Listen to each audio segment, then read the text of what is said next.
이번 시간에는 이온이 들어있는 수용액 속에 정말로 전류가 흐르는 것인지 확인하는 시간 갖도록 할 건데요.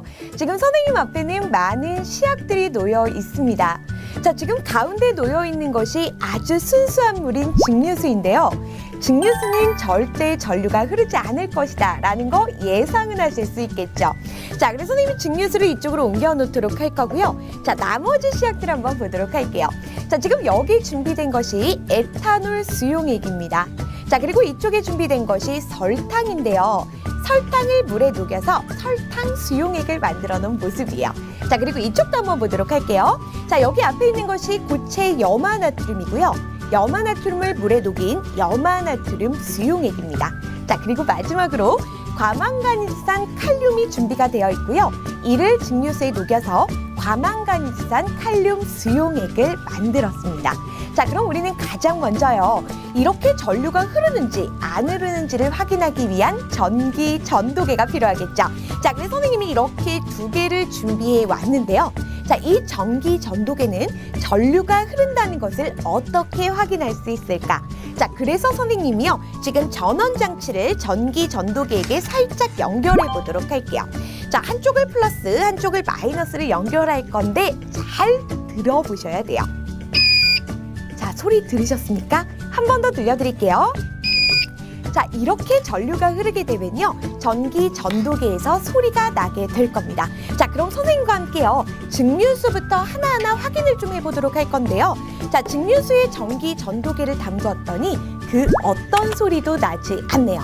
자, 그럼 지금부터 고체 하나하나를 조금 확인해 보도록 할 건데요. 설탕부터 출발해 볼게요. 자, 설탕에다가 전기 전도계를 이렇게 넣었더니 우와, 아무런 반응이 일어나지 않습니다. 자, 그리고 다음, 이번에는요, 선생님이 소금에다가 한번 넣어보도록 할 건데요. 고체 소금에다가 넣어줘도 역시나 전류가 흐르지 않습니다. 자, 이제 마지막으로요, 과망간이산 칼륨 고체에다가 한번 넣어줘 보도록 할게요. 역시 아무 소리도 나지 않죠. 자, 그럼 이번에는요, 우리가 수용액들을 하나하나 확인해 보도록 할 건데요. 에탄올 수용액부터 한번 만나보도록 할게요. 자, 에탄올 수용액에 담궈 주었더니 역시나 소리가 나지 않고요. 자, 그리고 증류수로 한번 헹궈주고 나서 이번에는 설탕 수용액에 넣어주도록 할게요. 자, 역시나 전류가 흐르지 않습니다.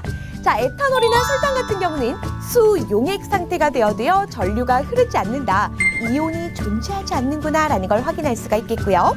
자, 이번에는 다시 한번 헹궈주고 나서 선생님이 소금 수용액, 한마디로 염화나트륨 수용액에다가 담궈보도록 할게요. 자, 소리 들으셨습니까? 자, 이것은 바로요, 염화나트륨은 고체 상태에서는 전류가 흐르지 않지만 수용액 상태가 되면 전류가 흐를 수 있구나, 이온이 이동할 수 있구나 라는 것을 확인할 수 있는 겁니다. 자, 그럼 다시 한번 헹궈주고요.